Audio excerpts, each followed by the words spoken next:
At 1:21 a.m. on a calm March night in 2014, something unthinkable happened.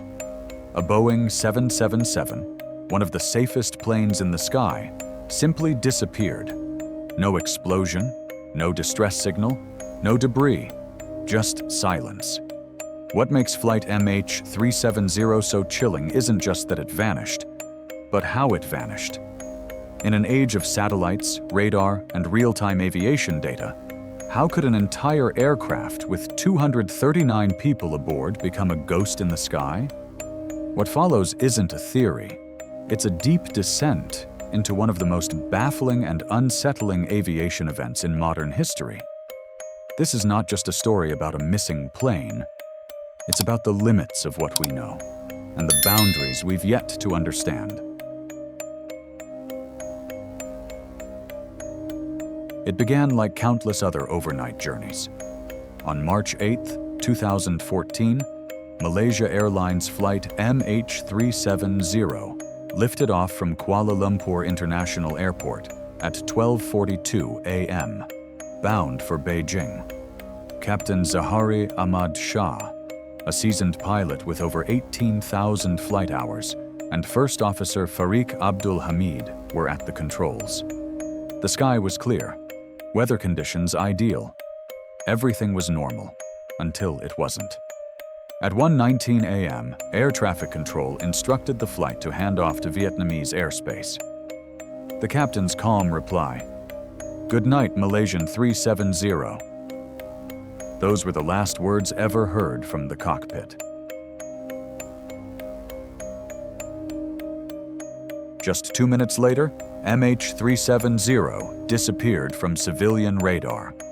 Both transponders, which relay location and altitude data, went silent at the exact same time. But it didn't crash.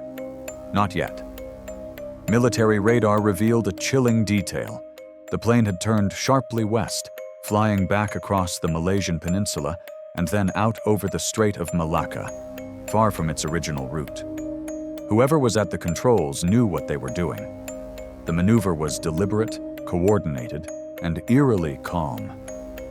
This wasn't a system failure, it was manual intervention. Though the plane had gone dark on radar, it wasn't completely invisible. Its satellite communication system, known as SATCOM, had briefly shut down, then reconnected. This allowed Inmarsat, a satellite company, to pick up something peculiar: hourly pings. These weren't location signals, but heartbeat-like handshakes from the aircraft's system. By analyzing the time delay of these signals, investigators were able to draw a series of arcs, each representing a possible location of the aircraft as it flew south. Using speed, fuel calculations, and signal intervals, one conclusion emerged. MH370 had flown 6 more hours deep into the remote Indian Ocean. But to where and why?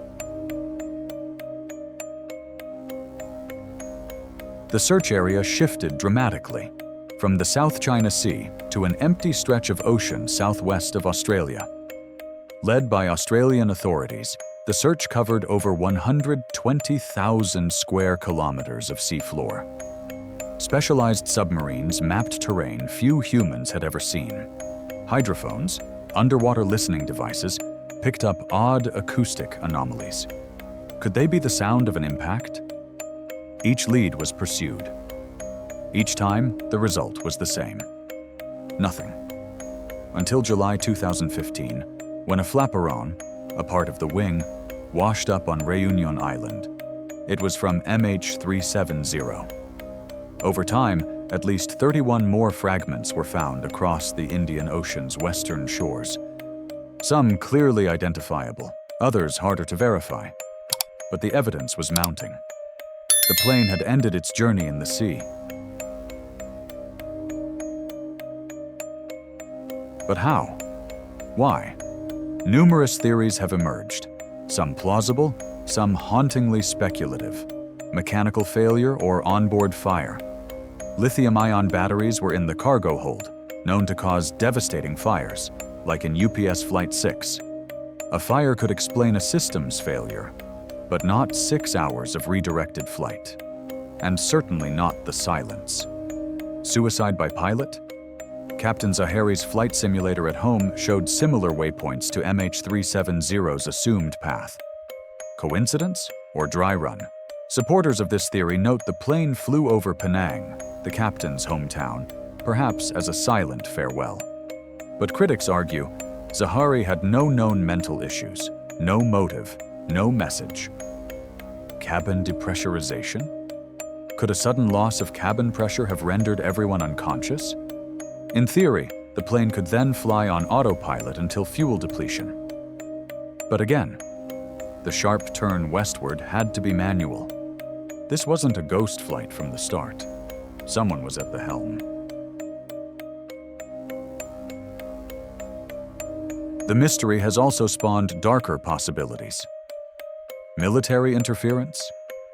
Some believe MH370 entered restricted airspace or neared sensitive installations, like the US base on Diego Garcia. Could it have been intercepted? While no credible evidence supports this, declassified files have shown incidents where passenger planes were mistakenly shot down before, like Iran Air Flight 655. Remote hijack? Others suggest MH370 was remotely taken over, either for espionage or to prevent its arrival.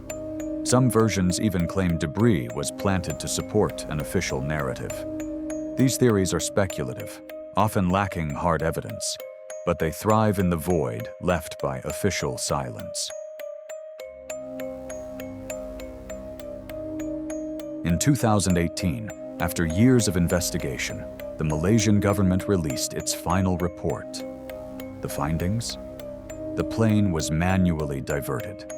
A controlled flight into the ocean was likely, but no cause could be determined. The black boxes were never found. The cockpit voice recorder remains silent, and the final minutes of MH370's flight are still a blank page. Ocean Infinity, a private search firm, made another attempt in 2018 under a no-find, no-fee contract. They found nothing. Kurmam. Flight MH370 has become more than just a case. It's a symbol of the limits of our knowledge in a hyper-connected world. In an age where data is king and every move is monitored, a 300-ton aircraft with 239 people on board vanished without a trace. No matter how many theories we entertain, no version of this story ends without tragedy. For the families left behind, truth is still missing. And somewhere, in the silence between pings, in the dark stillness of the Indian Ocean floor, the answers wait.